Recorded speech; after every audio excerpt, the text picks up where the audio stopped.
Hello, Gambia. Hello, Africa. And hello, the whole world. We welcome you all to this session organized by Mboka Festival. It's an online global Pan-African conference that was supposed to take place today, but of course, unfortunately, because of the COVID-19, it has to be online. We welcome you all. The Mboka Festival started in 2017. And what we have been doing is to invite prominent African leaders to the Gambia to mainly talk to students and talk to the general populace about developments in the African continent. In our first festival, we invited Gugi Wantongo, who is a Nobel-nominated writer. In the second one, which was in 2018, we invited a poet, Linton Kwesi Johnson. And in 2019, we invited an award-winning writer, Ben Okori. Unfortunately, Ben was not able to make it. But we are here tonight, of course, on Africa Liberation Day, to celebrate this day, and at the same time, celebrate our leaders, celebrate our people, and celebrate progress for Africa. We will, from this year, organize a Pan-African conference every 2 years. So the next Pan-African conference will be in 2022. And the next agenda for the 22 Pan-African conference is we're going to celebrate the successes of the women of Africa, their contributions to the continent. Without much ado, I will now pass on the mic to Aissatou, who is our moderator tonight, this evening. But just to say, follow us on Twitter, follow us on Facebook, just to know the activities we have planned for you. Thank you very much. Aissatou, you have the mic. Thank you very much, Mr. Ba. Good evening to you all, distinguished founders, Mboka Festival, distinguished Honorable Halifa Sallah, distinguished Dr. Diana Abasi Ibanga, distinguished Joan Owens, distinguished Idian Harriet Ome, distinguished participants, ladies and gentlemen, all protocols duly observed. I am honored to be with you this evening as the moderator of Mboka Africa Festival. And the program of event is as follows. We will invite our erudite speakers to make their topic of presentation. At the end of each presentation, the floor is open for questions and answers. On this note, I would like to remind our distinguished speakers and participants to speak and ask questions within the limited time frame, because time is not on our side. Okay, so without much to do, I would like to introduce the keynote speaker this evening, the renowned Honorable Halifa Sallah, Gambian, and currently serving as a member of the National Assembly, representing Serekunda, and the Secretary General of the People's Democratic Organization for Independence and Socialism, known as DOI. He served as a spokesperson and advisor to His Excellency, President Adama Barrow, during the 2016 presidential election campaign until in 2017, when he decided to run as a National Assembly for his party. Earlier in 2002, he was elected to the House of Representatives, our National Assembly, where he served until 2007. During that time, he was also the minority leader. Honorable Saleh has also served in the Pan-African Parliament and has written widely on the political and socio-economic development of the Gambia and that of Africa as well. He is known internationally for his progressive stand as a Pan-Africanist. His topic will be 120 years on, at a commemorative time of reflection, what should an African Renaissance look like? On this note, I would like to invite Mr. Halifa Saleh. Thank you very much.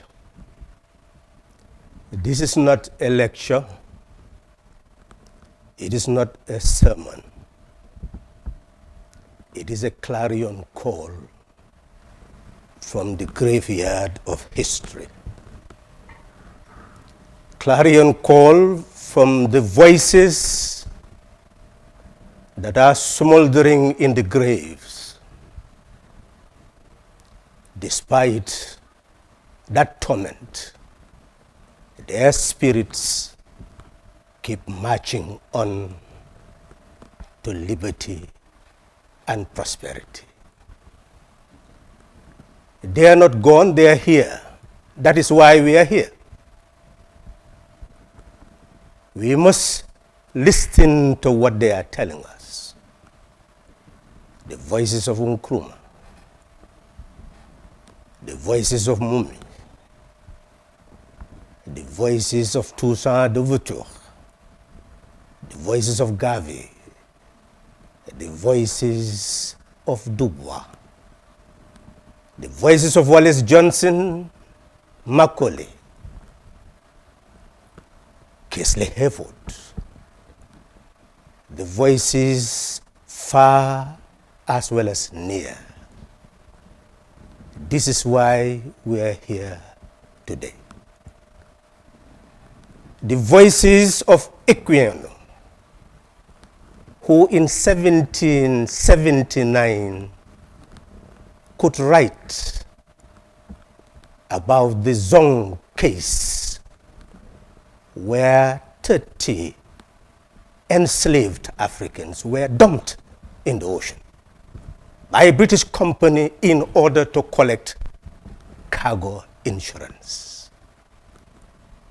Those are the voices speaking to us, and the voices of those 30 Africans under the waters, welcoming young Africans, thinking that they are just there,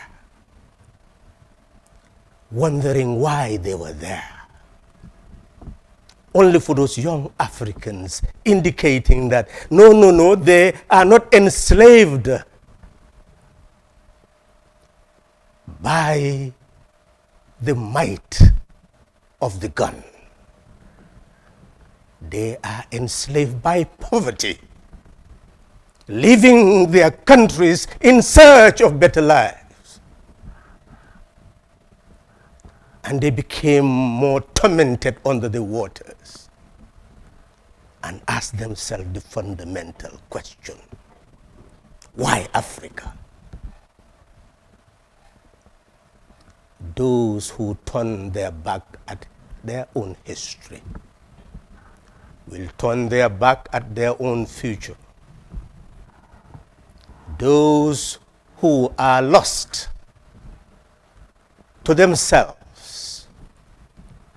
will be lost to the world and will continue to become victims of blind destiny. Their eyes will be lost of vision.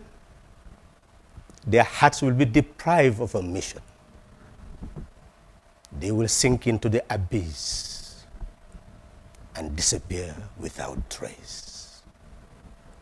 But those who had brought us here, those who have called us not to commemorate, but to make a stand, are still with us. And that's why we are here. 120 years is not just an event.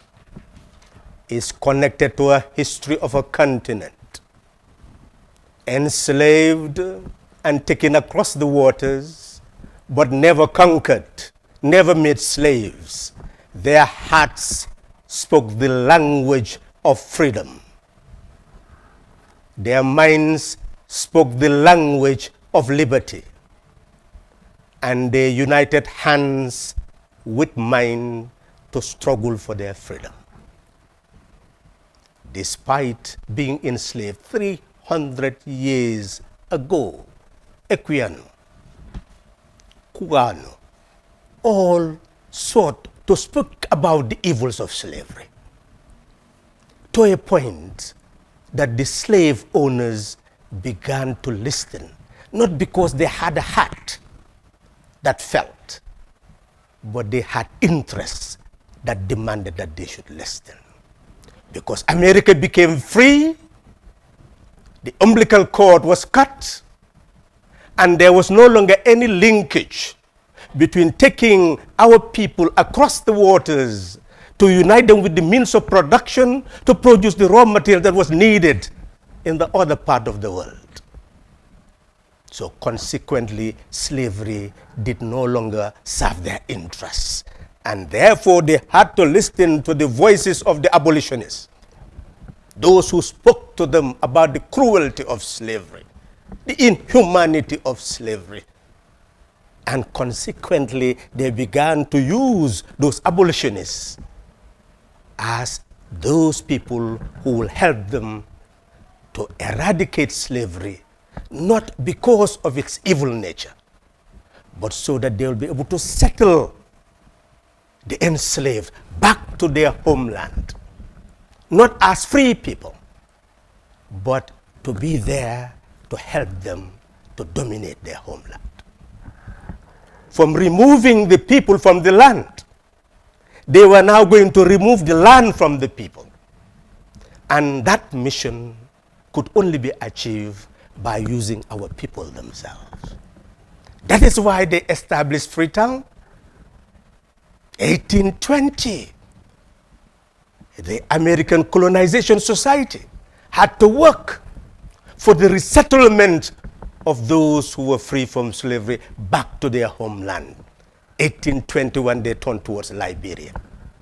1847, Liberia became a republic. And 1848, Roberts from Norfolk, Virginia, became the first president of Liberia.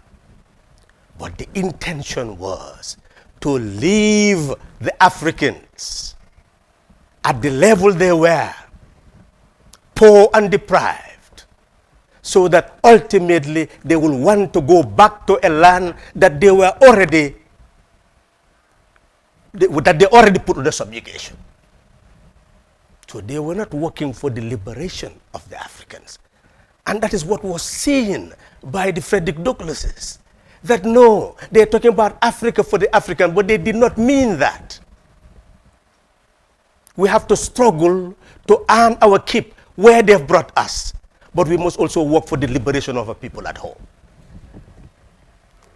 History teaches created the Haitian Republic, not on the African continent, but there where they were enslaved.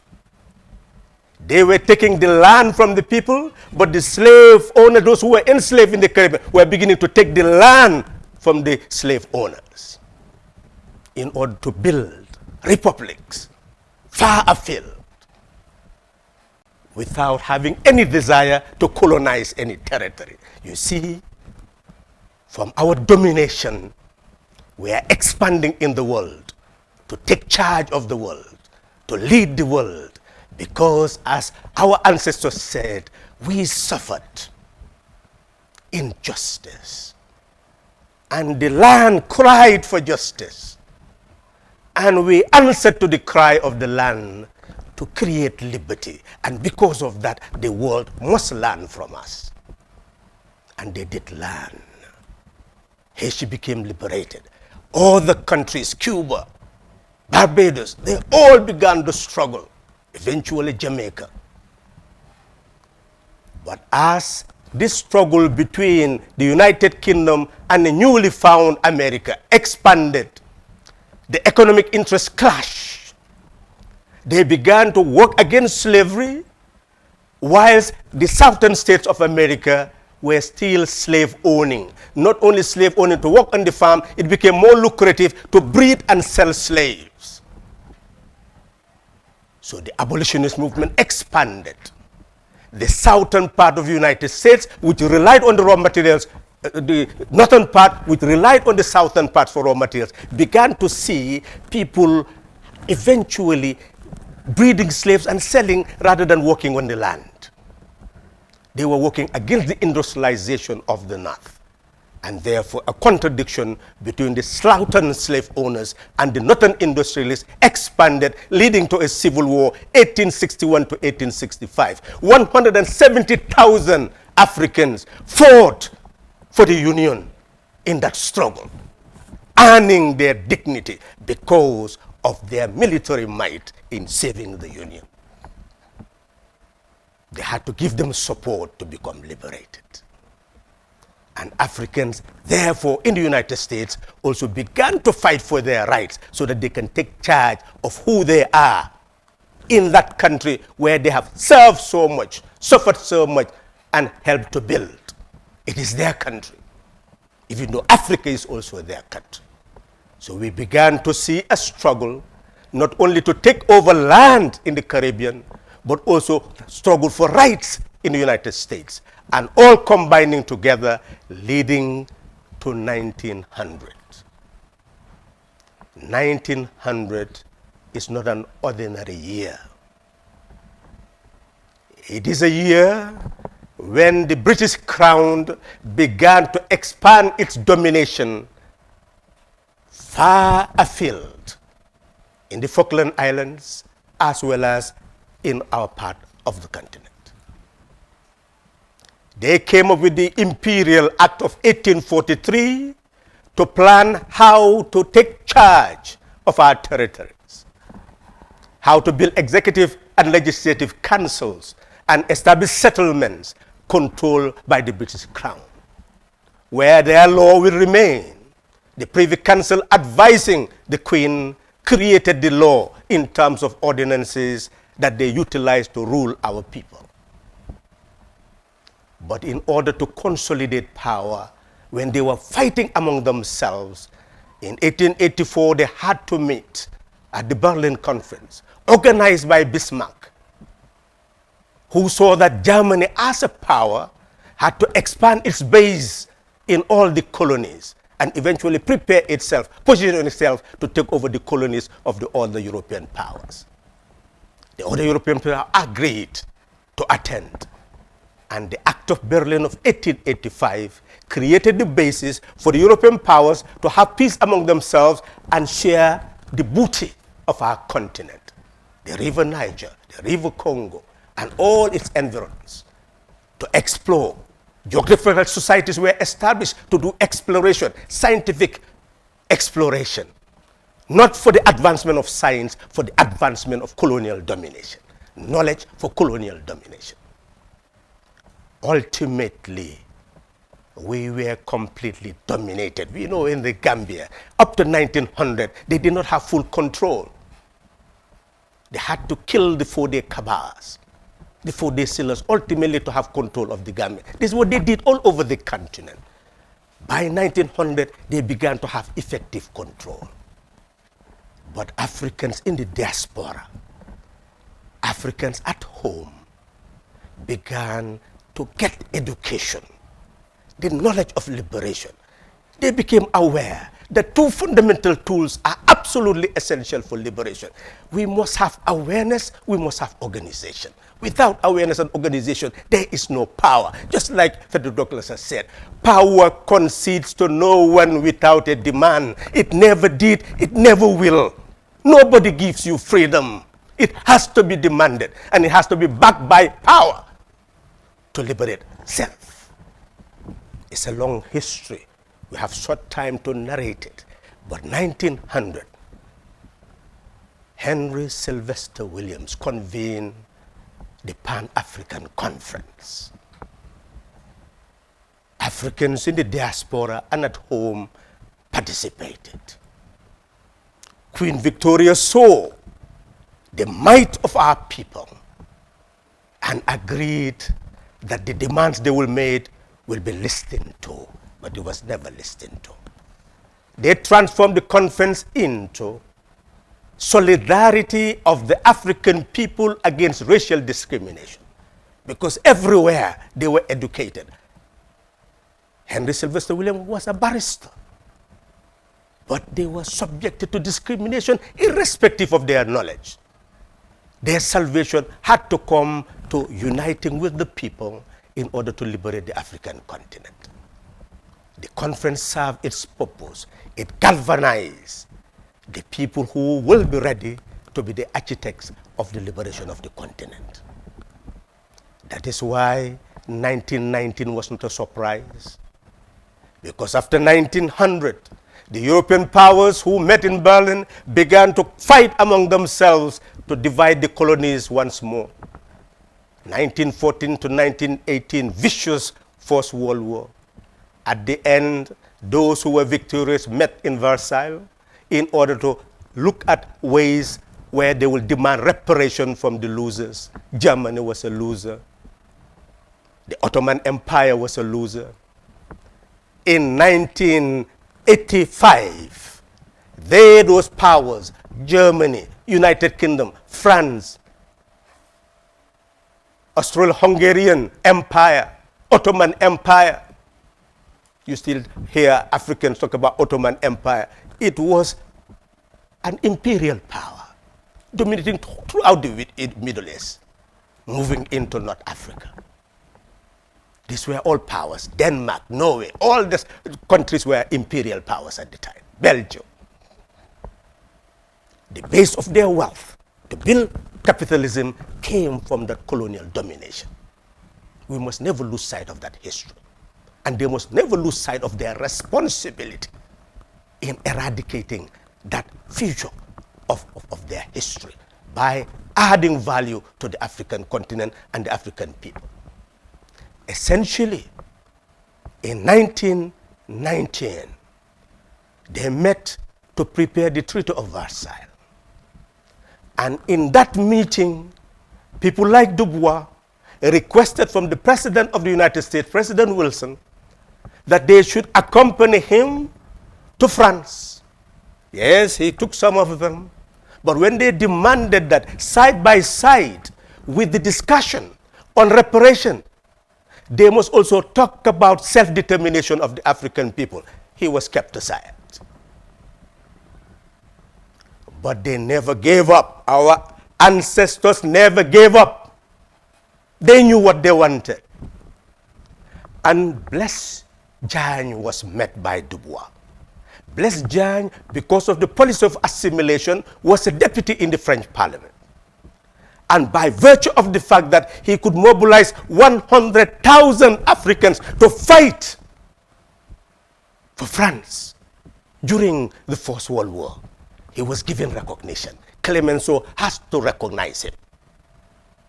And he approached him, and he accepted and told them not to talk about what he has done, but they can go ahead.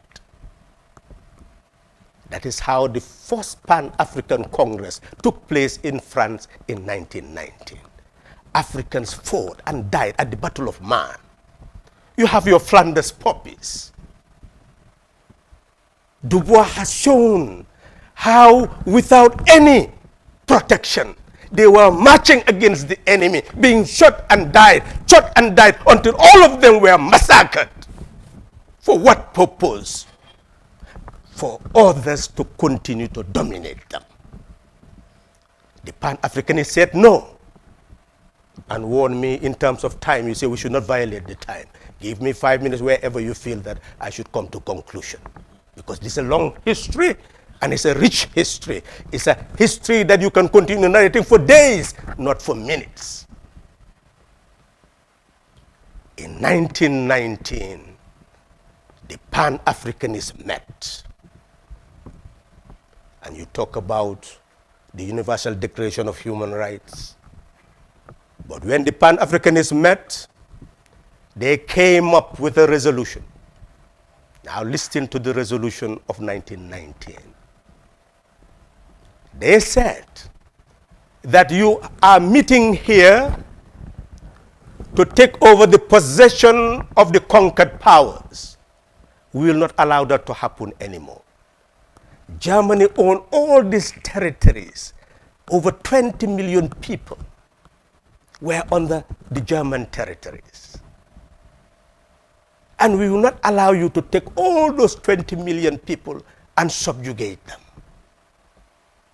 What those people demanded, who were under the Ottoman Empire but struggled to overthrow them in the Middle East, is what must be demanded by all people everywhere, in Asia, in Latin America, everywhere in the globe. That is the right to self-determination. That as a start, all the German colonies will no longer become the booty of the victorious powers. They must be allowed to be on a trusteeship system under the League of Nations. And those powers that will be given responsibility of serving as trustees will be obliged to obey our demand. And what is that demand? That the land of those people will belong to them. Independence is coming. Sovereignty is coming. The land will belong to them, and they should be allowed to make as much use of that land as they are capable. Yes, we will allow investment in the land, but investment in the land must be contained, and whatever is derived from it must be utilized in terms of taxation to provide services to the people who are in those trustee countries.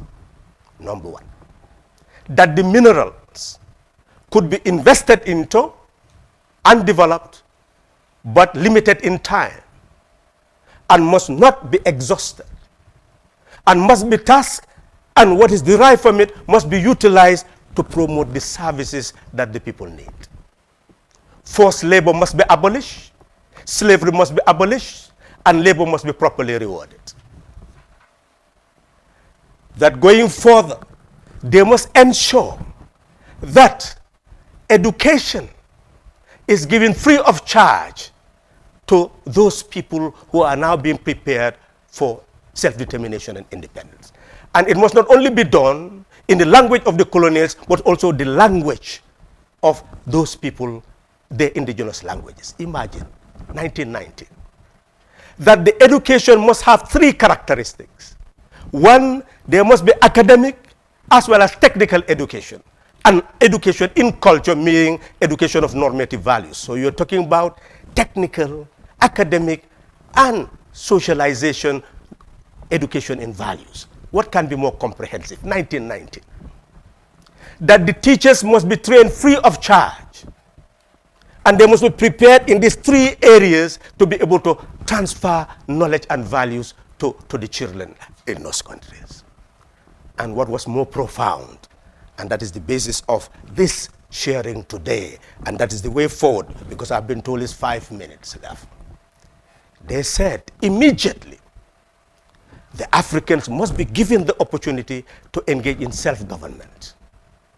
And education must be expanded to ensure that government exists for the people and not the people for government. Government exists for the people and not the people for government. What can be more fundamental in terms of democracy? That is the farthest end. That is the democracy of the sovereign republic. They were talking about republics in 1919, where government exists for the people and not the people for government. And finally, as knowledge and education expand, for Africa to be ruled by the consent of Africans. This is documented. It's right here in this book, quoted from Dubois.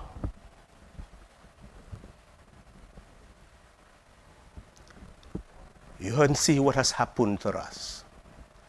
We became united 1921, 1923, 1927, where African women in New York organize the Fourth Pan-African Congress in 1927. We must remember them. And 1945, we can remember Ami Ashwood Garvey, marveling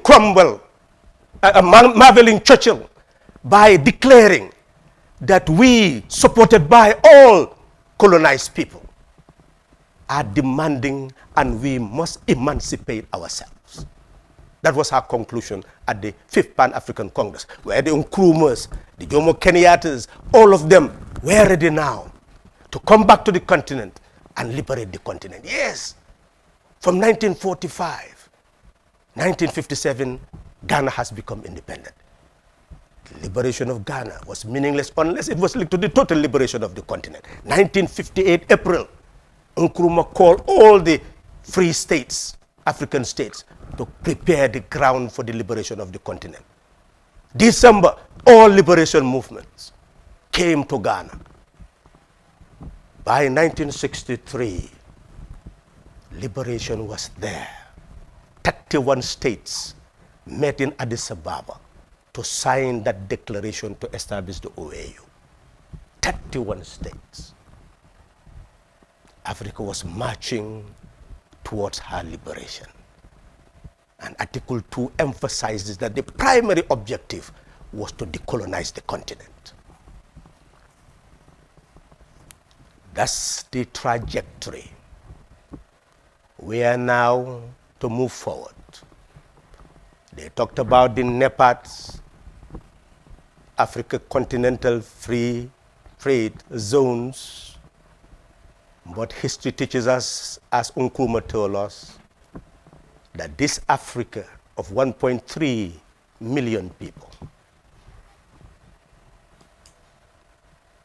is not a small continent.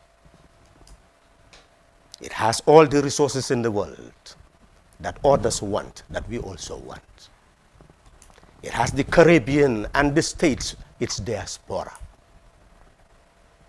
Maritime development in the world, whole mercantile system was based on the triangular trade, and Africa is well positioned. It has the resources. If the World Bank, out of 11 billion, could now be giving loans to all these countries in the world, when what an individual dictator, and I don't want to become, go to that level, can save 11 billion in a Swiss bank. Can you see the immense wealth that Nkrumah said one country cannot develop? Because they had reduced us to raw material producers and importers of everything else, and their banking system controlled the world. So what was necessary, and is still necessary, is to create an African Central Bank, an African Investment Bank, an African Monetary Fund. All countries will contribute to that fund. We'll build up all the multinational corporations that we want on the continent, finance them, build up their capacity so that they can do the mining, harness the oil, harness all sorts of resources to be able to advance linkage between agricultural production, mineral production, with transforming it into manufactured goods and building machines. Nkrumah had told them that if you rely on others for production of your manufactured goods, there will be value added and you will still be dependent on them. You'll have deficit after deficit. If you rely on for the production of your machines, even if you manufacture, you'll still rely on them, and that's what happened to Tanzania. You'll hear them, why did Tanzania fail? Well, that's precisely why it failed. Because Africa failed to unite. You can only advance, but not so far. So in that respect, what we now need is an Africa where all leaders realize that we are powerful. Why are we so weak? We are powerful.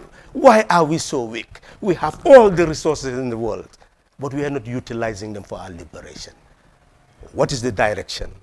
The direction is that we have moved from Africa of monarchs, and now we are moving to Africa of the people. Africa of the people, Africa of the sovereign people. We must ensure that the sovereign people take over power everywhere on the continent. by knowing who they are, knowing that they are not separated into religions and regions and ethno-linguistic groups. They are Africans.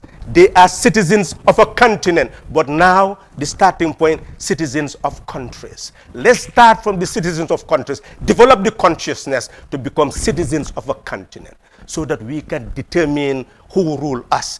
Africa must be ruled by the consent of Africans, and government must exist for people and not the people for government. Thank you very much. Okay. We thank you, Honorable Halifa Sallah, for charting the conference on the era of slavery, oppression, and exploitation. You also touched on how Africa came a long way from the struggle to independence, the fight against apartheid, the obstacles, challenges, discrimination faced by the continent, civil wars, famine, and the scramble for Africa. There is no doubt that the road to independence was bloody and long, and the honors of such sacrifice by our founding fathers is embodied in the African Charter on Human and People's Rights. And this article should not operate as a mere declaration of intention, but as a legal instrument in the promotion and protection of people's human rights. On that note, I would like to call on the next speaker, Dr. Diana Abasi Ibanga, who has recently received a scholarly award as the winner of the 2019 Ali Career Siku K. Helstein Memorial Essay on African Governance, Corporate Responsibility, and Global Justice from the University of Dar es Salaam, Tanzania. Dr. Ibanga is a lecturer in the Department of Philosophy at the University of Calabar, Nigeria. He has published in leading research journals and is the editor-in-chief of Journal of African Environmental Ethics and Values. Mboka and Sustainable Development, that's the topic, and Dr. Ibanga's discussion paper will explore the concept of Mboka as a possible social political device for public governance in Africa towards enabling the continent achieve its sustainable development goals. This exploration will be conducted in 5 thematic areas, namely environment, health, poverty alleviation, diplomacy, and security. In the end, it will demonstrate the linkage between Mboka and Pan-Africanism. Dr. Diana Abasi Ibanga, the floor is yours.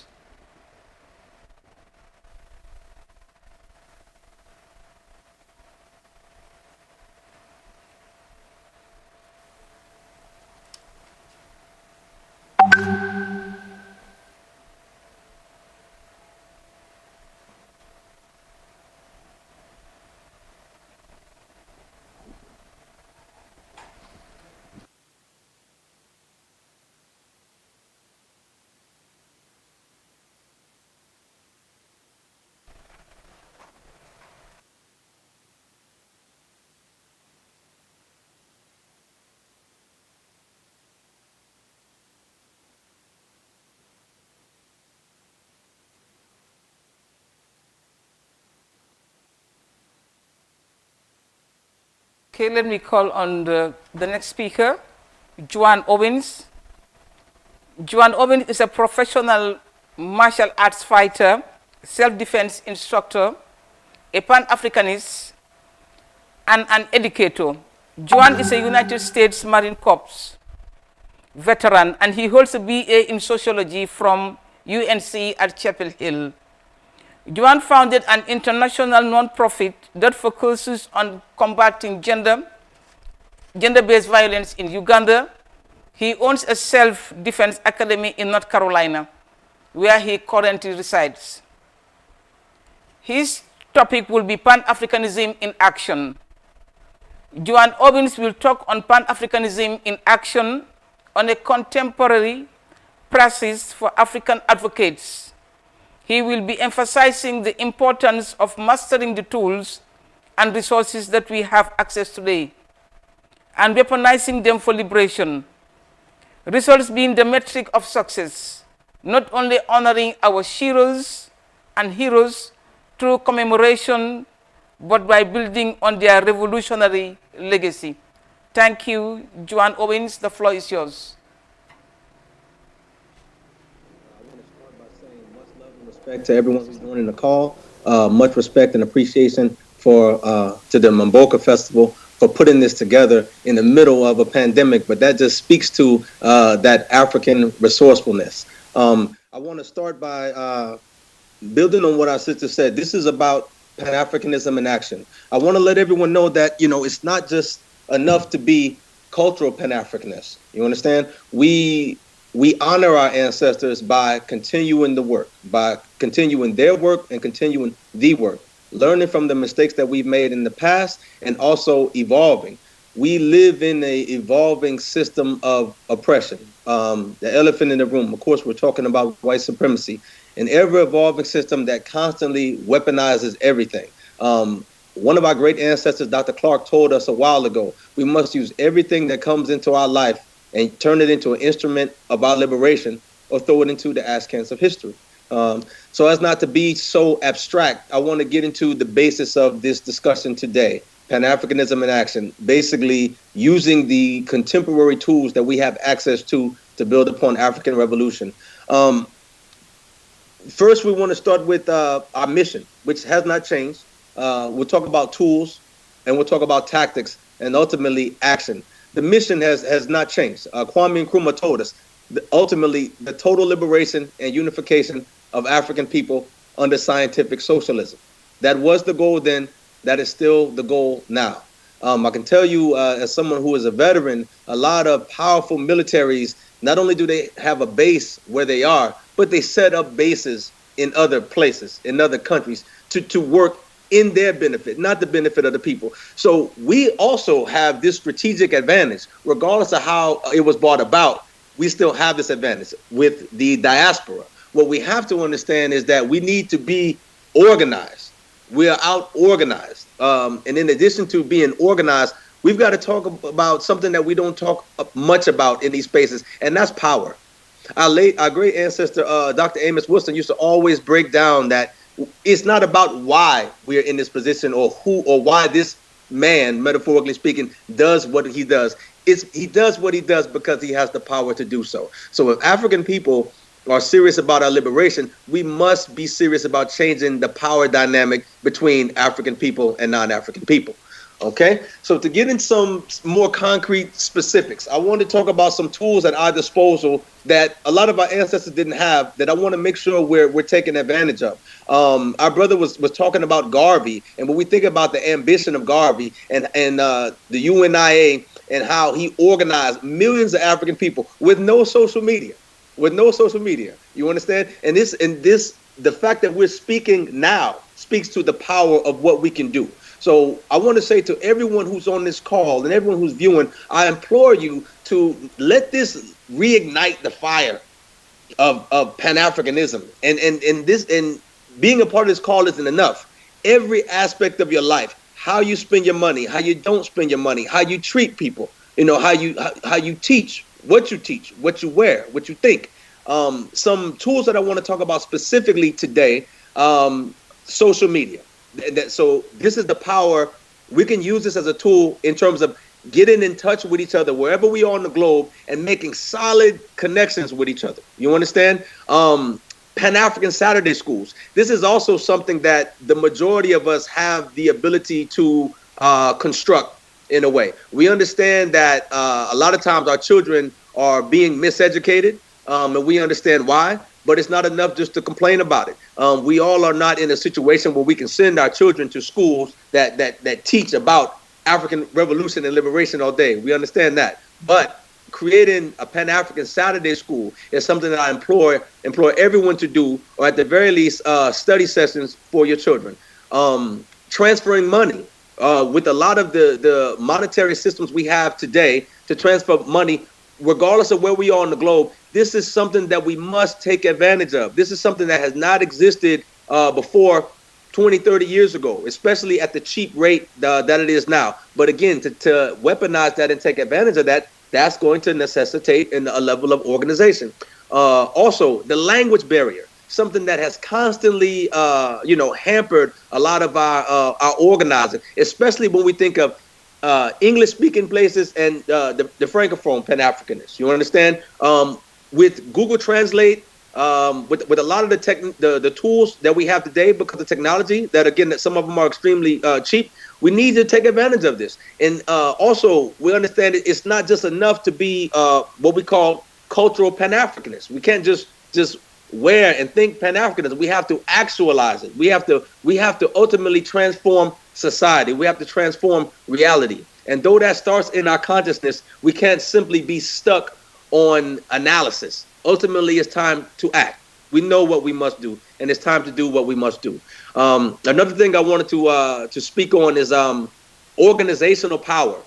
Obviously, when we think of things from a Pan-Africanist perspective, we understand the value of scientific socialism, but we still live in this capitalist system now. And though money is a form of power, there's also the power of influence. And there's also the most powerful entity of all, and that is the power of solidarity. And with that power of solidarity, even without having the most capital, if we say in terms of money in this system, all of us putting our money towards something specific, toward a goal, weaponizing it, we can fund the revolution. You understand? Because this is reality we're talking about. I don't want to just speak in abstractions. We understand the revolution has to be financed, regardless of what we do, because in this capitalist system, our time is our money. So one thing that I want to leave everyone with today is the value and the necessity of starting an organization or joining an organization. It is not simply enough to know the truth. Too many of us believe if I know what's going on, if I state the problem, that solves the problem. Or if I can tell this white man what the problem is, then maybe, just maybe because he knows that I know that the dynamic will change. It's not enough. It starts with education. It starts with analysis, but ultimately we have to weaponize that and formulate it into work. And I want to leave you all with a quote from the late great Jomo Kenyatta, and he said, "Our children may learn about the heroes and sheroes of the past, but it's our task to make ourselves the architects of the future." So again, everyone who's listening to this call, who's joining this, I want to say much love, respect, and appreciation. I hope this conference reignites the fire of Pan-Africanism and African liberation within you. Don't let this conference be the totality of the work. Well, I did my African job for the day. I'm done. That's not enough. Stay in contact with people that you meet from this call. Build toward everything that you want to do. The mastery of your craft is also something that's important, because we need people on every level, regardless of what you do. If you're a teacher, be a revolutionary teacher. If you must be a preacher, I won't go into that, but be a revolutionary preacher, regardless of what you do. So again, I want to say thank you all, and as this goes on, stay in contact with everybody to the extent that you can. Anyone can contact me on WhatsApp, and look, let's put these organizations together, and let's be serious about liberation. Thank you very much, Joan Owens, for that brilliant presentation. You have covered all the thematic areas, and due to lack of time, I will open up the floor for questions in respect to the theme just covered by Honorable Halifa Sallah, followed by yours. We open the floor for questions from the participants.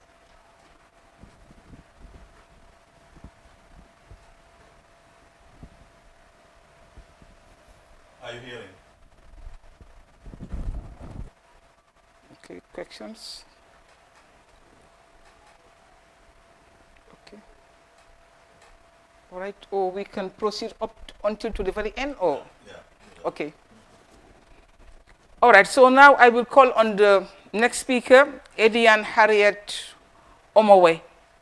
Edian Harriet Omowe is an African Studies PhD student at the University of Ibadan Her interest includes the intersections of art, culture, and media for African development. She runs an African youth development organization, frequently holding large events on the above themes. She is also a culturepreneur, an entrepreneur, and founded a brand, Enchanting Naturals, which caters to African unrelaxed natural hair and skin. Her brand holds the Shell Petroleum Nigeria Development Lifetime Award called Shell Life Wire. And her topic will be the year of return and its impact on cultural practice. Harriet will develop the theme of mobilizing African culture for development. In the discourse of the African Renaissance, proposing the term cultural Africanism, from her previous work on the culture of child marriage, she underscores its importance and linked to the Gambia word Boka. She uses these concepts as a background to critically explore the current challenges facing Pan-Africanism, the extinction, expulsion, and re-expulsion of Afro-cultural ideologies. She will explore the intersection of these themes through the lens of the Ghanaian Year of Return, as well as possibilities in the reinvention of what it means. The floor is yours, please.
Hear me?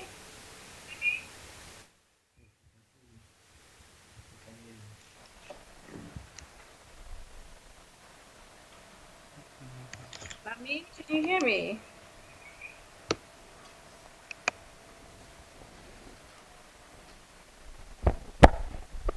Answer. Okay. Shall I go on? Okay. Okay, yeah, all right. Okay, please, the floor is yours.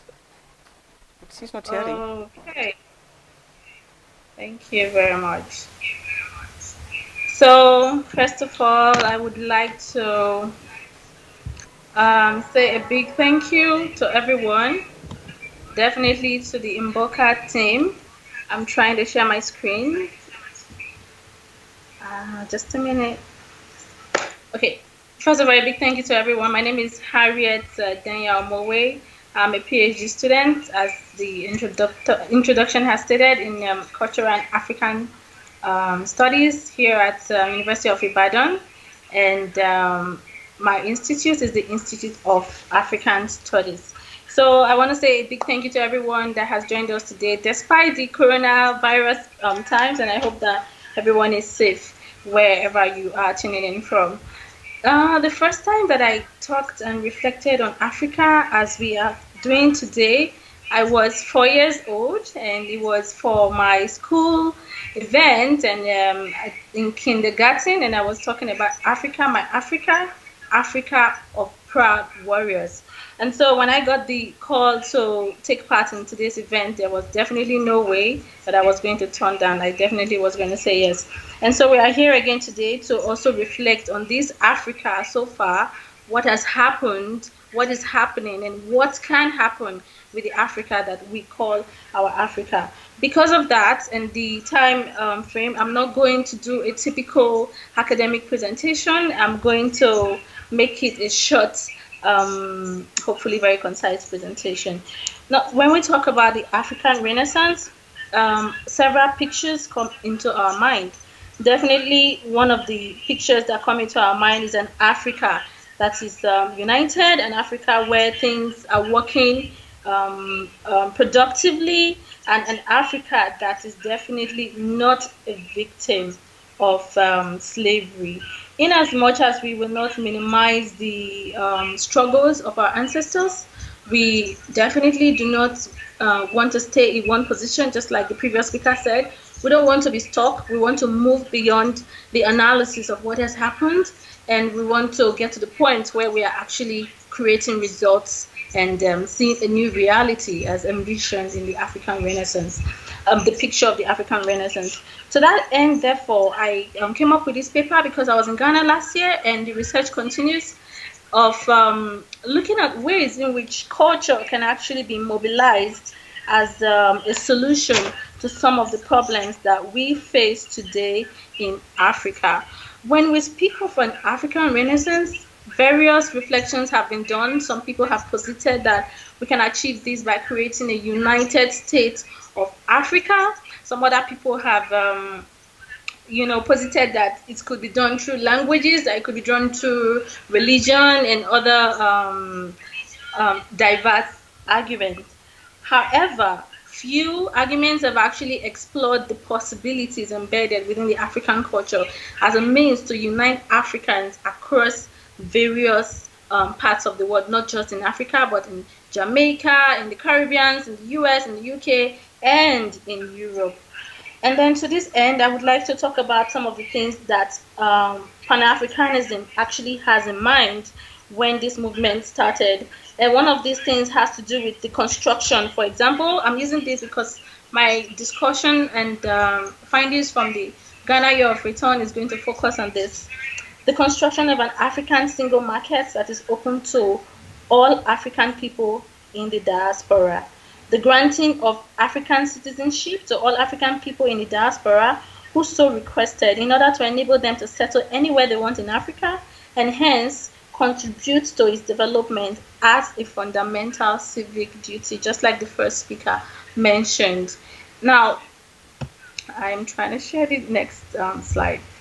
Now, an African Renaissance can actually be seen as something that is synonymous with Pan-Africanism, and several literatures with different theories have been brought up and analyzed forward and backward.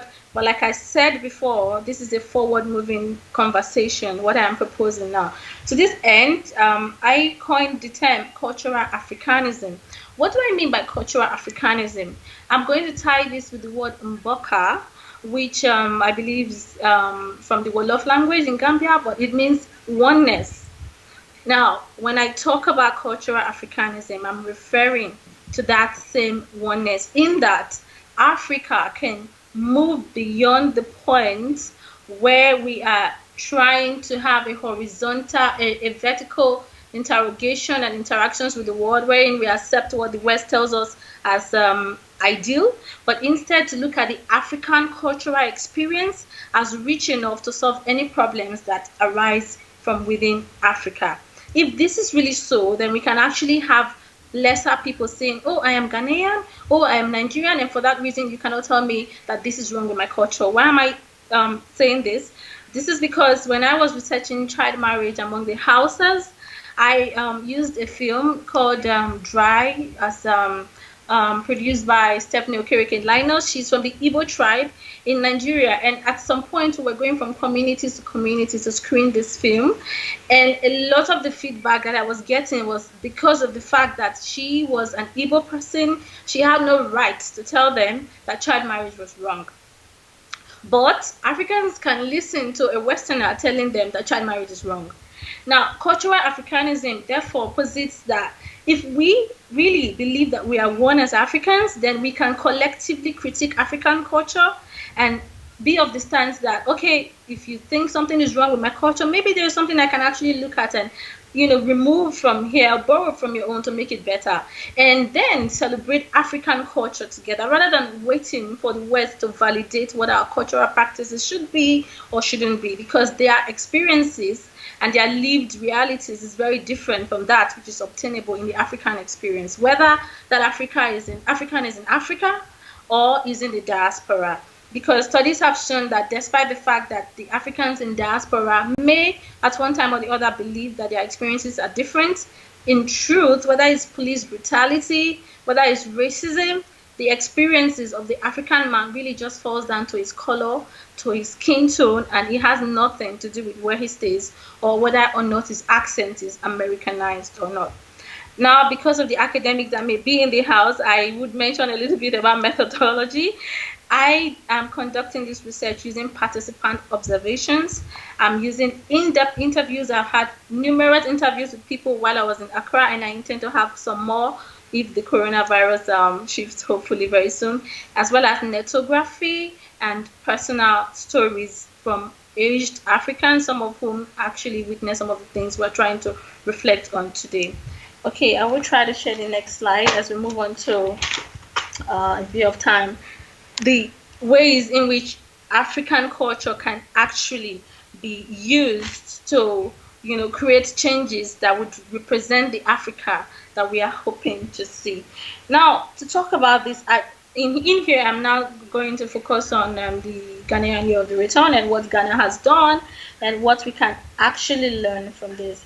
Now, the David Weikart Center for Youth program found that circuses and events that has to do with artistic cultural celebrations can actually affect the youths and emotions of people, especially those who are already in one way or the other predisposed to emotional disorders. Why am I talking about this? This means that my analysis is going to focus on how culture can, through the lens of dance, theater, behavioral practices, spirituality, be harnessed and packaged by Africa in a way that can actually bring back resources into a continent that has lost so much resources.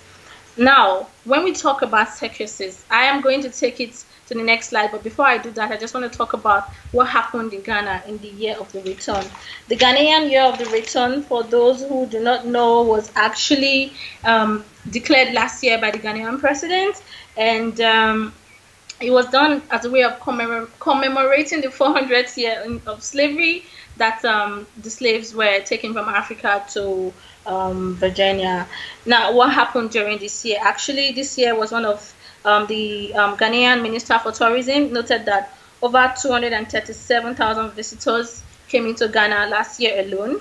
That is like a 45% increase compared to the previous year. Also, this positively impacted Ghanaian international image.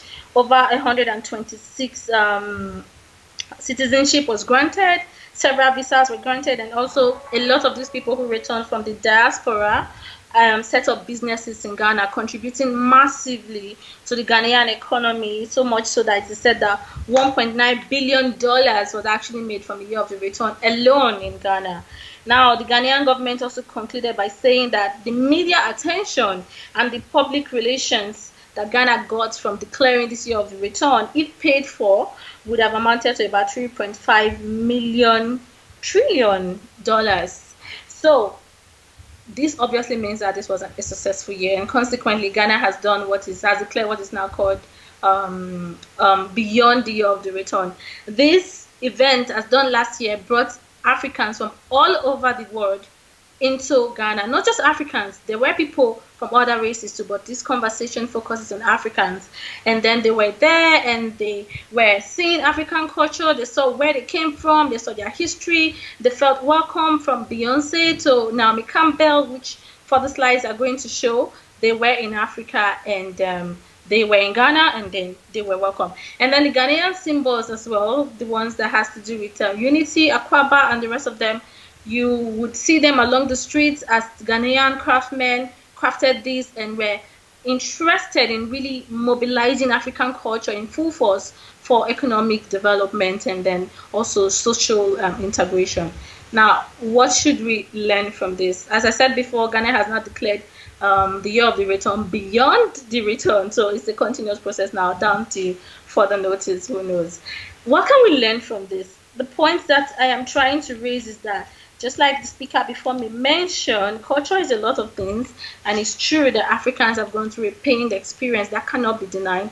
But we cannot and we must not remain stuck in analysis where we keep talking about what has happened and what has not happened and going over and over again. We must be able to make some kind of sense from what has happened and begin to heal Africa in a way that the new generation can come in and say that, okay, this is what happened to our ancestors, and this is what our ancestors were able to create from the scenario that happened with the Europeans and the Westerners.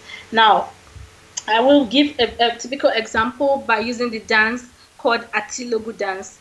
In Ghana last year, there were several cultural performances that people paid a lot to come and see, and not just the monetary part of it, because you cannot monetize pain when it is really deep and personal, but it was just the ability for people who had not yet, even some of them had not been to Africa, to actually see what was happening in Africa and to feel as a part of the land from which they were taken from in a brutal way. You can see this slide now. This is the Atilogu dance.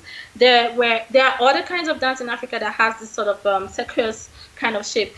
When we talk about youths in Africa, we can't use culture to take them away from the streets, because often we are talking about prostitution, people crossing the Mediterranean Ocean to go to Italy.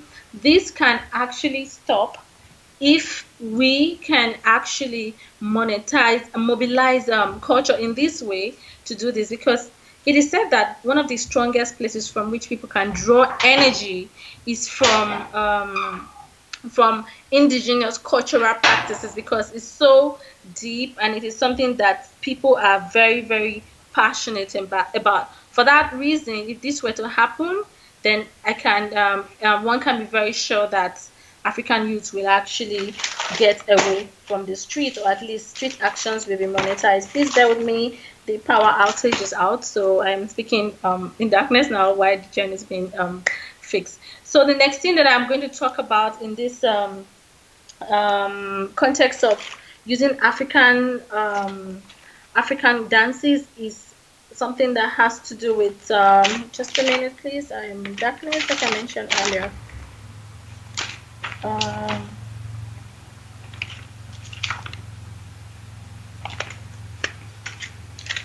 Okay.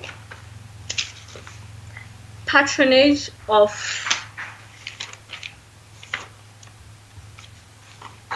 okay, thank you very much. Thank you. Just a minute.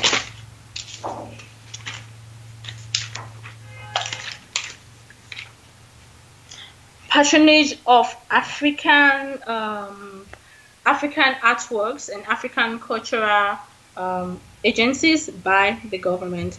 I'm hoping that there are a few people who are representative of the government in the building tonight, and if this can actually happen, then something can be done in terms of the picture that we have in our mind of an African Renaissance. Could you help me take it back to the previous slide? Now, in talking about this, I will bring this slide out that shows the picture of the African Renaissance, the monument of the African Renaissance. During my interactions and my research, I found out something that is really heartbreaking with regards to African development. The Africa that we want is an Africa that is proud to support African development and to support local African companies, local African designs. What am I talking about? This monument was commissioned in Dakar, Senegal, and with all due respect to the government that was concerned with the declaration, with the commissionment of this monument, researchers and other critics have not really welcomed this monument in a way that would be positive to the image of the Africa that we are hoping to share with the world. And while I will not go into the details of all the politics regarding this monument, I just want to say that as a result of, as a part of the process of bringing this monument into reality, North Korea was commissioned to create this monument. And not only was North Korea commissioned, prime real estate in Senegal was given to them because the cost of this monument was so much, and a lot of Senegalese people are actually living in poverty. Now, I want to show another monument, and I want to tell you, all distinguished audience, where this monument is from. Okay, talking about patronizing African cultural artistic work, you can see that this is also a very interesting monument, and it's quite, I would say, beautiful. Now, what if I tell you that this monument is created by final year students in the University of Benin, Ekewan Campus Fine Arts Department? I would propose that if we really believe in Africa, and Africa... I'm going to give her 3 more minutes. Okay, thank you very much. Thank you, moderator. But these monuments are monuments that were done by students. Now, instead of spending so much money in trying to do a monument for an Africa that is beyond liberation, because as one of the critics sadly said, he said that the monument pictures Africa after the slave trade and all the issues that happened with Africa, but the monument was imported from North Korea. I take that to be on behalf of other Africans an insult, when there are a lot of local companies who can design monuments and other artworks that are quite profound and have deep meaning in a way that can actually represent Africa in all its trueness without anybody saying we imported it from anywhere. Because of my time, I'm going to quickly go now to the last part of my discussion, which has to do with the father of gynecology. Now, the last thing I want to say is that Africa and Africans can actually monetize culture in another way by sharing with the world that the African experience is richer than many that can be found in Europe or other parts of the world. If you open the wardrobe of a typical African, for example, you will find traditional clothing and you will find European clothing, because we have actually become Europeans and now we are returning back to what it is to be African. What I'm trying to get at is that some of the experiences that our ancestors have gone through, Africans can create a healing process from it by making things that would draw in people to come and see these experiences that have been had, but not drawing people with pain, drawing people in a way that they would see the progress that we have made beyond the pain. Specifically, I'm talking about the women that the father of gynecology, Dr. Sims, actually used as lab rats to experiment operations that have to do with gynecology, that his statute was finally removed from New York City. These women could be replaced, monuments of these women could be used to replace where that doctor's statue was before. And when Africans from the new generation are to see things of this nature, then they would know that Africans have moved beyond the pain and that there is a new Africa, and the picture of the African Renaissance is coming more and more into reality. So to conclude so far, one, we could adopt cultural Africanism, collectively critique African culture, collectively celebrate it. We should employ horizontal interflow of interactions, rather than taking from the West in a vertical manner. We should take from each other. If you want to adopt something about child naming ceremony, I am pretty sure there is another place in Ghana you will see child naming ceremonies that one can learn from, rather than waiting for the whites or Westerners to tell us that this is okay or this is not okay. And then also things that have to do with the African experiences, things that embody them in a way that it can be healing to the people who would come and interact with these stories, and rather than just sitting down and talking about all that has happened, they begin to see what we have been able to make from what has happened to us in our story.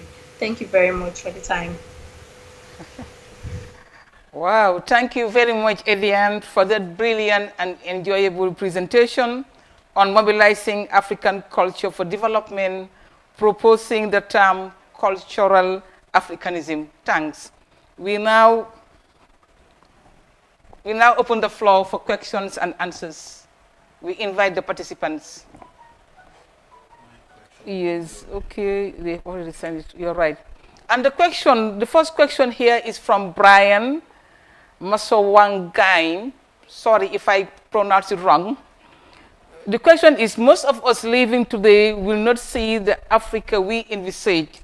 Sadly, will it not make sense if the focus is on the unborn child? The youth, rather, how do we bring the youth to the discussion to prepare the continent we are aspiring for? Can I list down all the questions? Yes. Okay. And then question 2 is from Dr.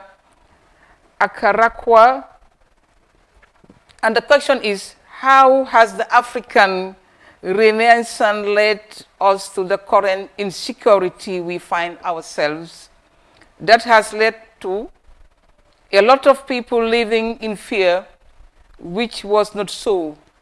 Also, before in Africa, we could feed and provide for our health needs, but now it is the reverse.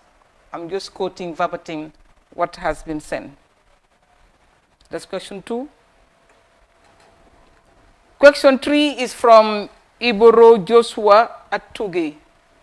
And the question reads, the Renaissance has a lot of categories on various aspects of the African culture, but it will categorically emphasize on agricultural food supply. Before now, the death toll in Africa due to hunger was insignificant. Nowadays, there is a significant rise in death toll due to hunger. What benefits is the Renaissance to African in terms of hunger, food, and security? We thank you for that question and all those who sent their questions. Okay, and last but not the least from Angel Pashawan. The question is, how do we get leaders on board to embrace the essence of Boka? Power and comfortable life makes them blind to the needs of the everyday people. I think those are all. Okay. Wow. Well, thank you very much. The youth, well, they constitute the future.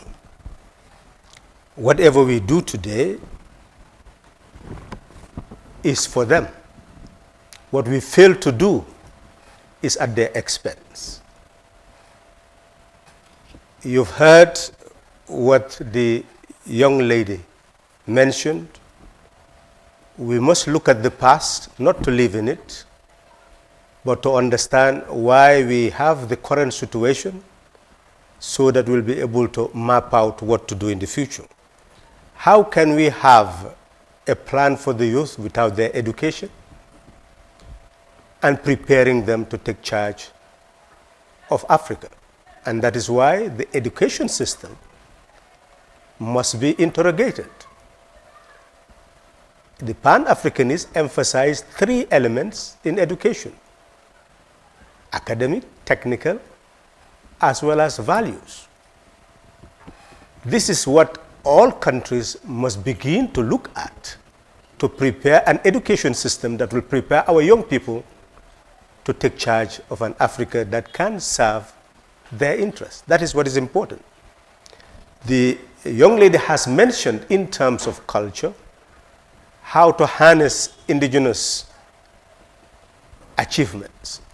Rightly so.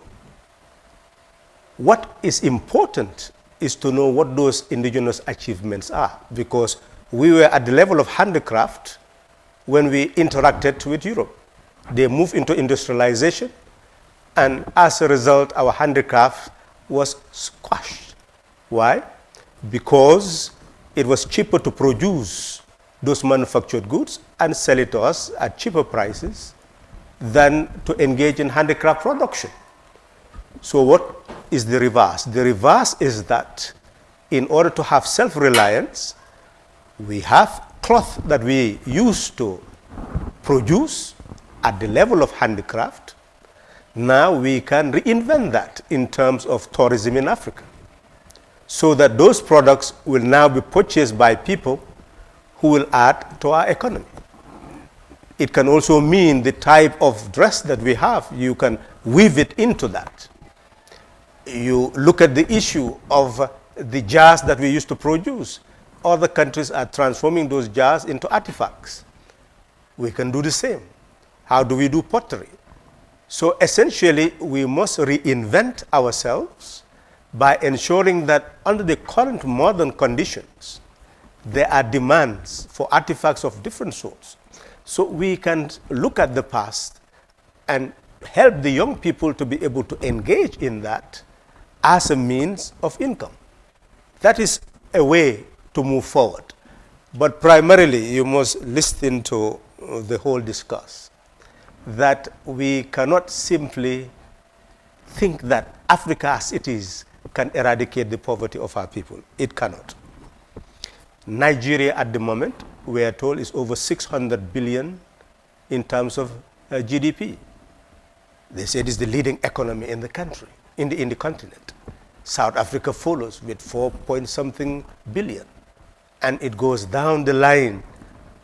But if you look at trade, Nigeria is exporting more to India, more to China, etc., than trading with other African countries. It is importing more from China, from the United States, than the same thing with South Africa.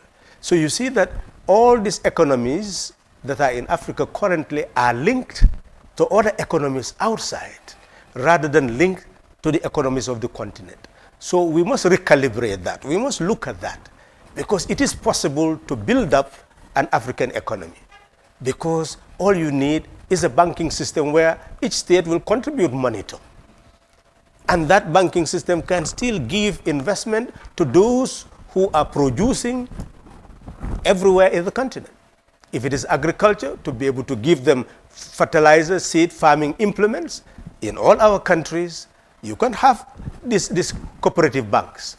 We can create them and therefore generate more income from agriculture. We can engage in processing without even building the industries, because the machine building can be harnessed, and African countries can build those machines, so that in actual fact, we can build an African economy. What we really need is an economy that can ensure that our means of production is utilized to be able to harness what we need for development. You cannot just simply tell young people, go and get training, where there is IT, etc., and then at the end of the day, they have no means of production to use, or the means of production are not linked to the productive base of our economy. So we must build a value chain of agricultural production, of processing, of marketing, and ensuring all the other humanities in terms of culture, all that become part of the chain.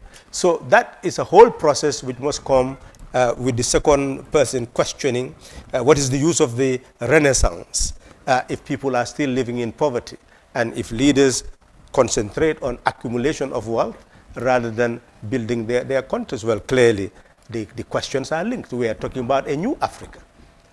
A new Africa where the economic base will now serve the people. That's why we said Africa for the people, not the people just for government. So in essence, what we are saying is an Africa that changes, where governments will change their economic policies, where we cooperate as a continent to facilitate the economic growth and development of our population. That is the only way forward. The issue of Renaissance must also be looked into. Is that the right word? We will have to interrogate the word itself. If you look at Europe, they talk about the European Renaissance. It was not really a Renaissance. The term was just used. But in reality, in 1453, the type of society which existed, Europe harnessed what was Greek culture, Greek tradition, after the Ottoman Empire defeated, took over Constantinople. All the Greek literature had to be taken by the other European countries, and through that, they made sure that they studied Greek, they studied Roman, to Latin, to be able to build up a culture from there that they call European. So usually all these cultures harness from other cultures to be able to build a civilization. What we really need is to build an African civilization that will ensure that we harness the productive capacities of our people. We are capable of doing that. And governments must take the lead, policies must take the lead. So there is no doubt about that. Food, yes, clearly without food we cannot survive. But the continent can't feed itself. But we must change the whole agricultural setup. You look at Europe, You look at the whole issue of America, the New Deal, what was it about? It's using the public base to be able to enhance the support of the agricultural system. That is what really led to self-sufficiency in food production in the United States during Roosevelt era. We need another approach. Every African country is capable of feeding itself, but we must ensure that fertilizer, seed farming implements get to our farmers, and not by big banks that will demand interest from them to a point that they will not be able to pay back the interest and collapse, but cooperative banks that will not demand interest from them, because this is our property, this is our wealth. Our mineral wealth must be put in cooperative banks, given back to our farmers, so that they have the means to enhance agriculture. We'll be able to feed ourselves. There is no doubt that what we need is reinvent policy and then address the needs and aspirations of the African people.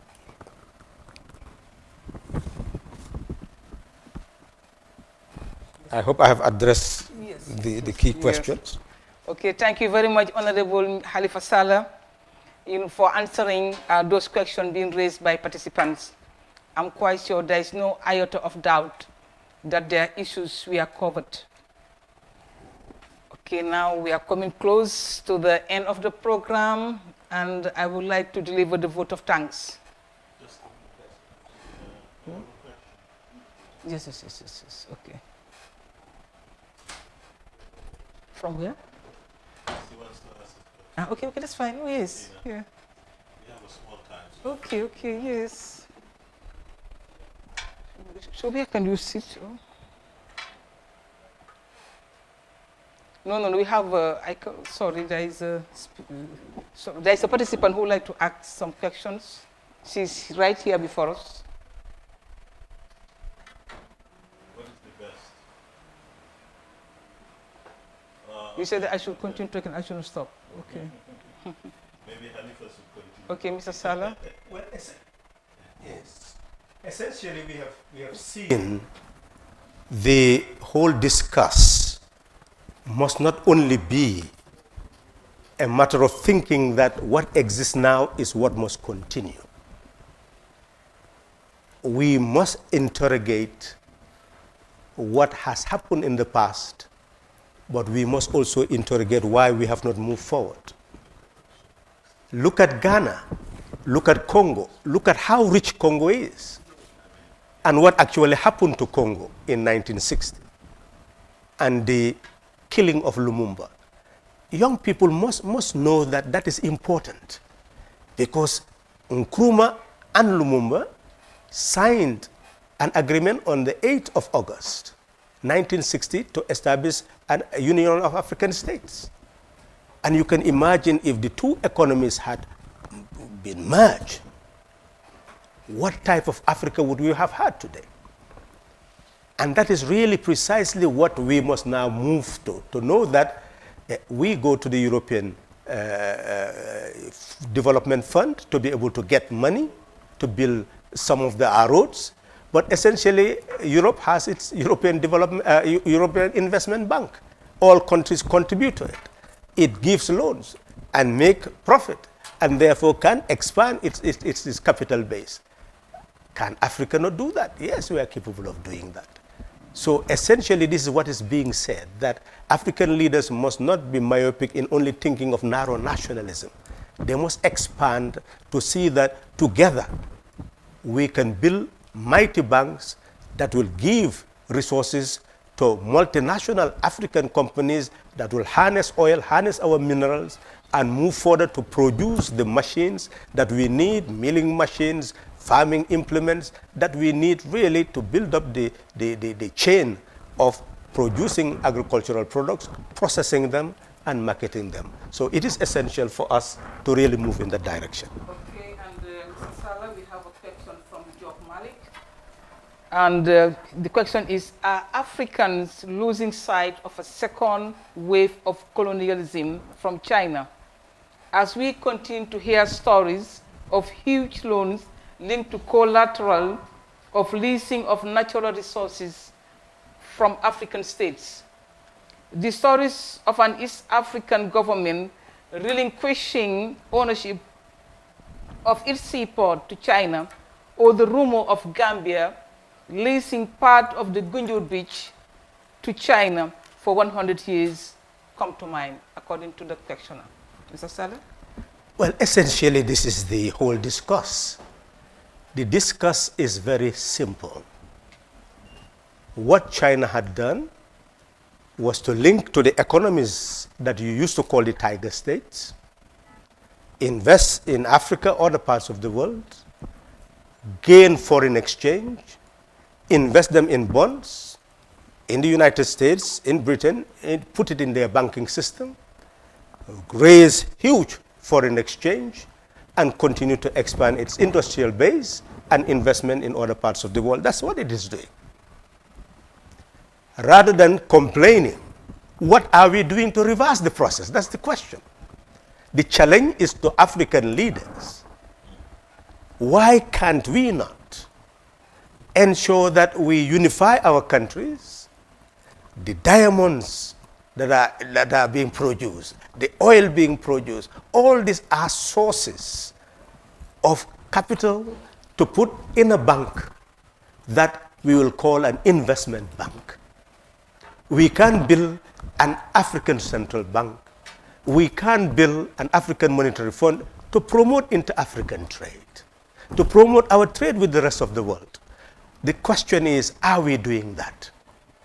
We came up with NEPAD and said that we needed 64 billion annually to meet budget gaps. How were we to get it? From overseas development assistance. That is not the Africa that can then become self-reliant. We must look inward, not to stop there, but to build our capacity in order to relate to others on the basis of equality. That is what we are not doing.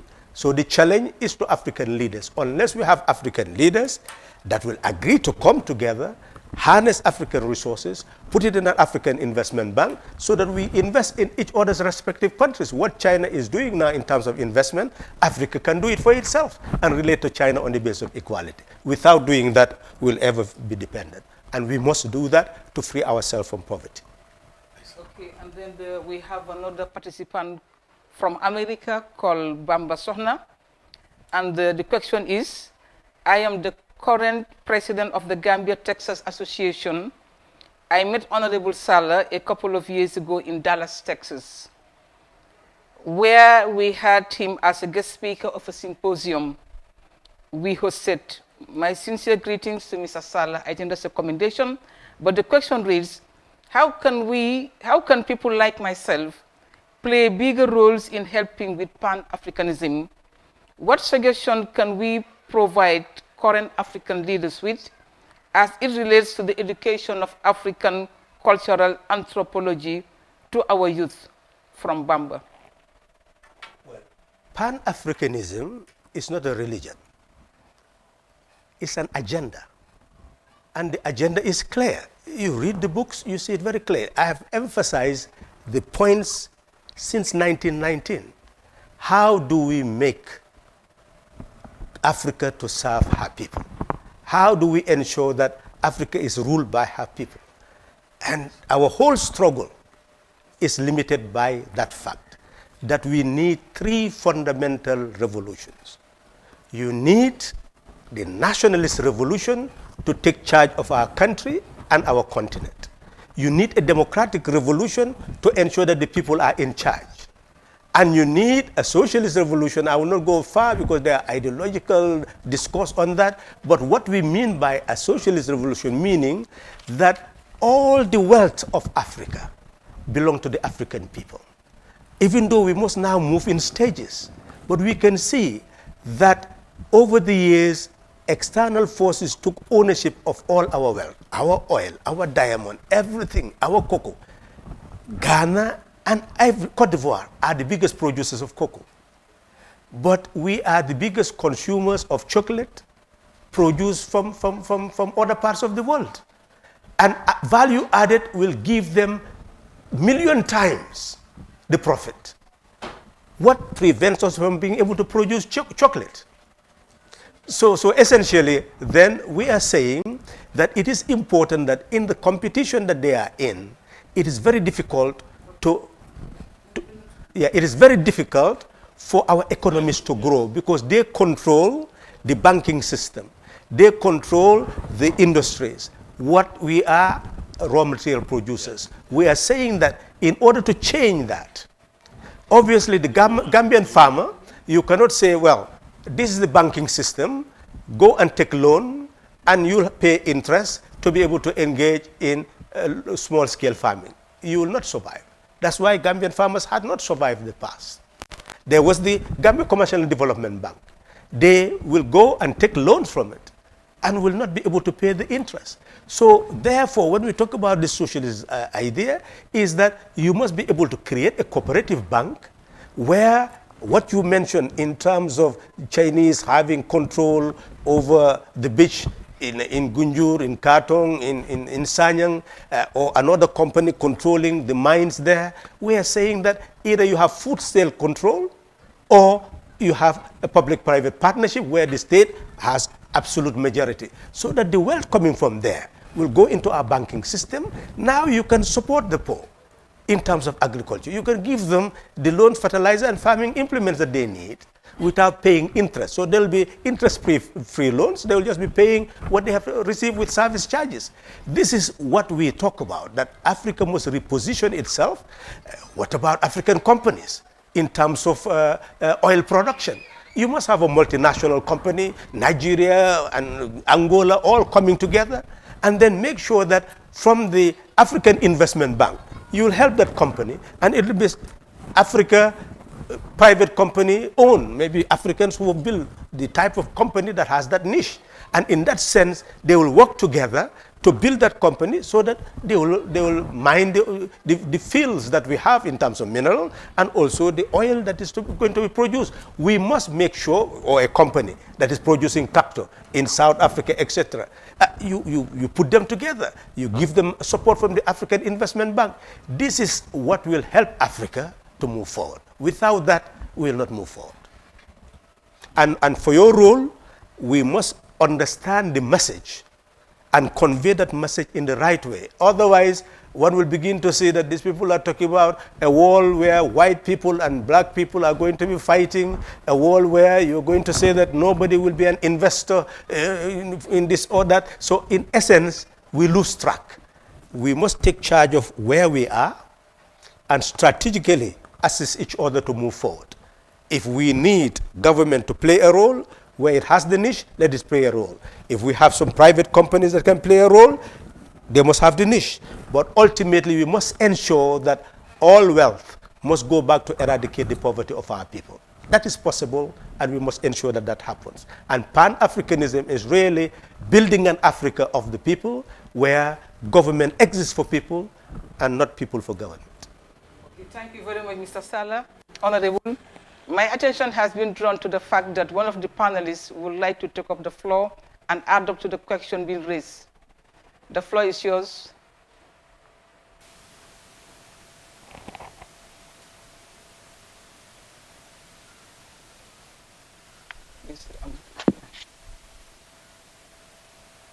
Yeah, okay.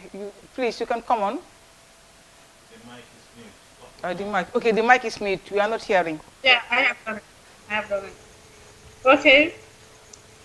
Just to quickly add on to what the previous, what the chairman said regarding the Chinese, whether Africans are giving into a new wave of colonialism from the Chinese and the Asians.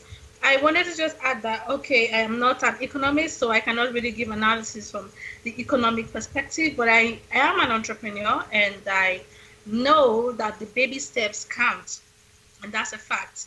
And oftentimes, as Africans, we like to, sort of wait for the government to do everything. And no doubt about it, the government does have a responsibility to do a lot of things, but not everything. There are some things that we can do on our own every day that makes the picture of the African Renaissance clearer. And here I want to just say something that I experienced personally when I was in Ghana. And I talked about it on my YouTube channel in detail because I was very offended. And I hope there is no one in the house who will be offended by this, but because I believe in authenticity, I'm just going to go ahead and say it. I was in a car and we were driving past the headlights in Accra. and I was with some people from other countries. I'm not going to call the particular country right now. And then the Ghanaian policeman in Accra at one point said, stop. And then we stopped and he checked us. And then at the next checking point, if any of you have been to Accra, you know there are a lot of checking security traffic lights. And at the next light, another policeman said, stop. But then one of the men inside the car, who is not an African, is a foreigner, he said to the policeman, we're not stopping. And believe it, ladies and gentlemen, we didn't stop. That car moved forward and we went on. Now, fine, I could be feeling privileged because I was in the car and we didn't stop. But as an African, I felt sad, I felt offended because I could not imagine that happening in Holland or in France or in anywhere in the Western world where another white man would tell a policeman that he won't stop. How much less if he's an African?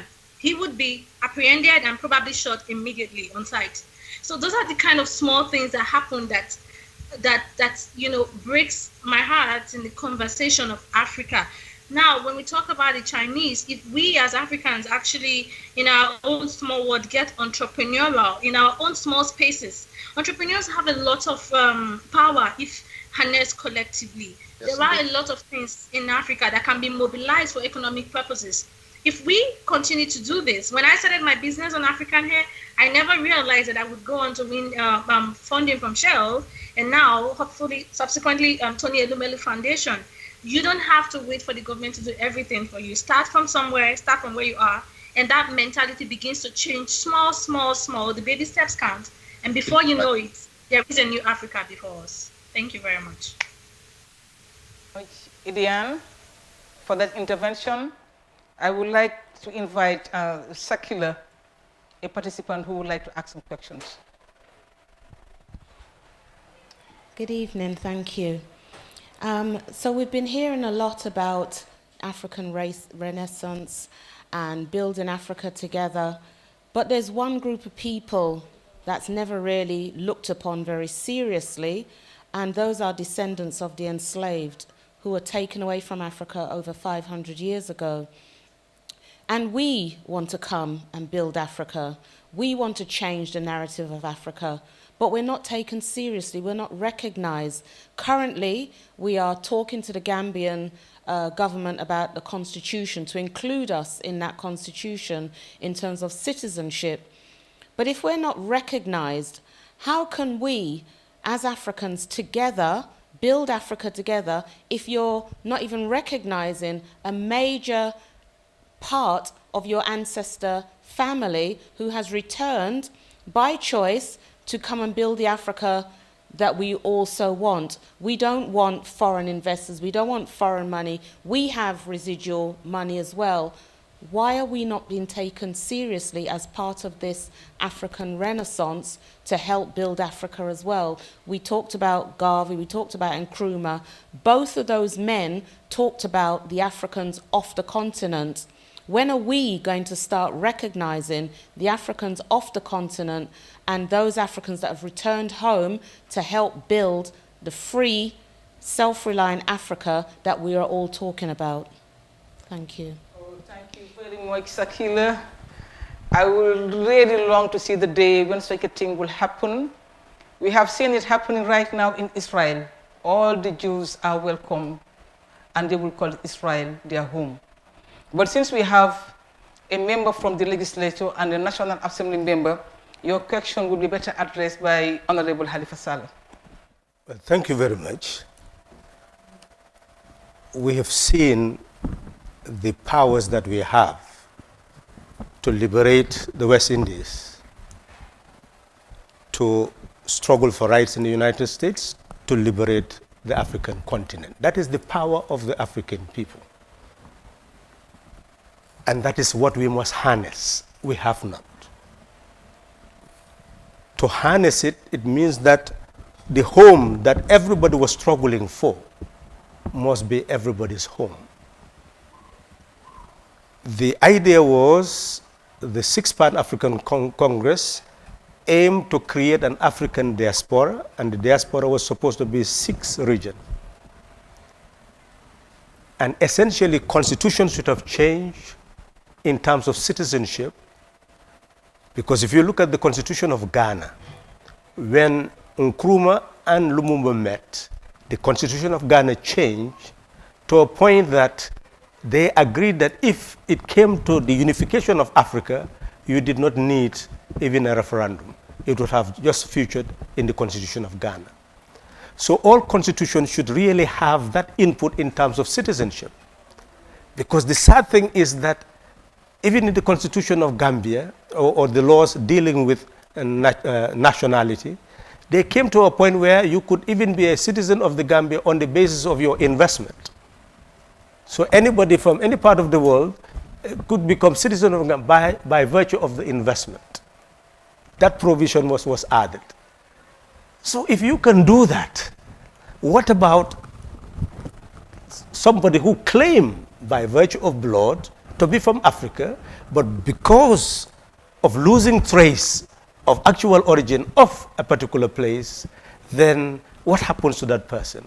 So there is absolutely no doubt that if you have progressive governments, that is one provision you will find in every constitution that will allow anybody in the diaspora to have a right of residence, and as per residents have a right of citizenship by demanding for it. So that is one thing that should be encouraged, and as far as I'm concerned, I'll be encouraging it, so that we as a country will adopt such a constitution which will allow our citizens outside to become citizens of the Gambia by virtue of the fact that we are moving more and more towards African unity. But more so, the Africans in the Caribbean, the Africans in Africa, and Africans in the other parts of the world should form this bond, a closer bond of unity to build Africa and to build the life of African people everywhere. That is why Pan-Africanism rose, to have a solidarity among African people, to build a world that will not exclude others, that will include everyone. Because the battle is not white versus black, if you really look at it. The essence is when Garvey introduced the whole concept of unification of the African people, and the movement had 2 million people registered, the objective was to build an Africa that can accommodate every human being, not in terms of residence, but accommodate to be able to live in mutual development all over the world. And the issue here in terms of race in 1945, the way it should be engineered, rather than a conflict between those who said that development should be given focus rather than just the racial dimension, we should weave that to see that the issue is there is one human race. And the racial issue matter because some people have been making attempt to push the African people out of the human race, to say that they are something else other than the human race. And our position should be very clear, that we are part of the human race, and anybody who sees us not to be part of the human race must be psychologically disoriented. That person must be mad. So anybody who sees an African and feels that we are not part of the human race must be seen to have some mental issues to deal with. So that is really the challenge. Our challenge is to have humanity, but our place, a special place that we've been oppressed, we've been suppressed, and therefore now we must gain our integrity and dignity and be the humanity that will head the world in leading us towards being greater human beings, because we have suffered more than anybody else. And despite that suffering, we are still moving as human beings. Therefore, we can teach others what humanity is. That is really my position. Thank you very much, Honorable Sala. So we have additional questions. We have, thank you. You said, okay, we have one from Rayana from India, and she would like to know the term Renaissance incorporates a variety of areas. The discussion has emphasized the importance of technological and economical development. Arts is another important sector on which resides the concept of Renaissance. How do you look at the production of arts, literature from the continent? And then the other question is from Angela. How can we influence those who wish to run for offices of power? that it is time for a change in how we govern our people. Autocracy is the easiest form of rule. It takes little to no thinking, just tell people what to do. Africa is smarter than that. Yeah, okay, then I think that's... And then there's another question from Florida, and he just wants to know whether we can produce better leaders. Well, arts is creative thinking. We must become thinkers, we must become inventors and craftsperson, and we must become builders. That is the essence. The capacity to create is multidimensional. And each human being has that ability to create, and that is why the Pan-Africanists emphasize that we should not only teach people at the academic level, we must also teach them at the technical level. And that will also talk about the creative aspect of that level. So in essence, that is the complete human being. The complete human being must have knowledge, must have the capacity to create. And that is the Africa we must build, to enable our people to create. Now, there are issues that we must put into consideration. Developments that had taken place in the past that we had ignored. Handicraft that we had ignored.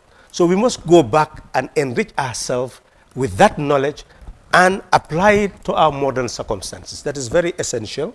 If creative art is to serve Africa of the future, we must learn from the past what was achieved and creatively develop them so that they can suit into the demands of the present and the future. That is important.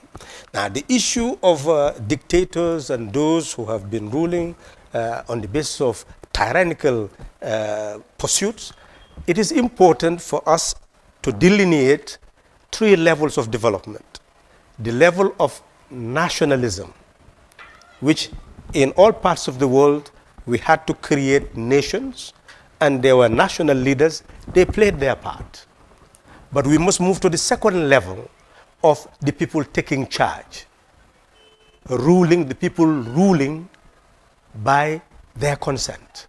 That is the second part. That is what we have been ignored in the past in Africa, and this is what we must now pursue, that we cannot have an Africa that will address the needs and aspirations of the people unless it becomes a democratic Africa where the people take charge.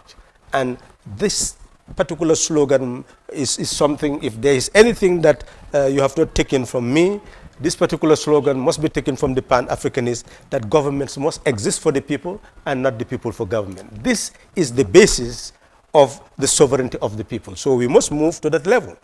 Once we move to that level, it means that it is the people who choose their leaders. And if they choose their leaders not on the basis of ethno-linguistic consideration, religious consideration, but on the basis of the policies and programs they will put in place to address our needs and aspirations, well, definitely we'll have the type of leaders who will serve us, or otherwise you will not be there for long. So that is the next stage that Africa must take. The final phase, they call it different names, socialism, whatever, but the public ownership of the means of production. The wealth of society belongs to all. No matter how you organize a society, each must be able to live in that society by relying on the general wealth of society. So we do not talk about state ownership of the means of production from our own perspective of socialism.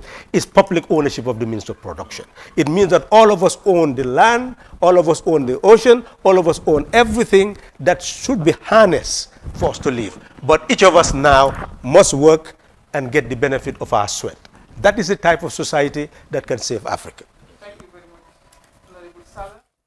The last question before we invite the speakers is from Dr. Alda Dias, addressed to Joan Owens.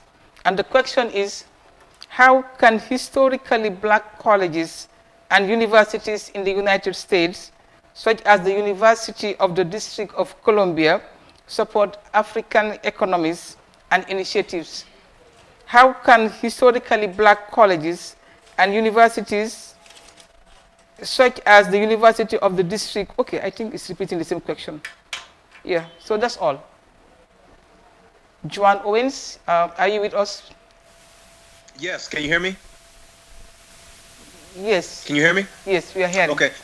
So, as someone who attended an HBU before going to another school, I've got to be honest, and we got to talk about a few elements in the room.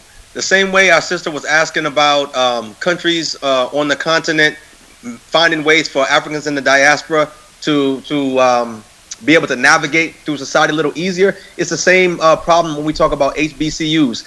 So much of the institutions that we believe are our own, Kwame Nkrumah broke down neocolonialism a long time ago. So just because there is a black face on a black space, it doesn't mean that we are the dominant decision makers.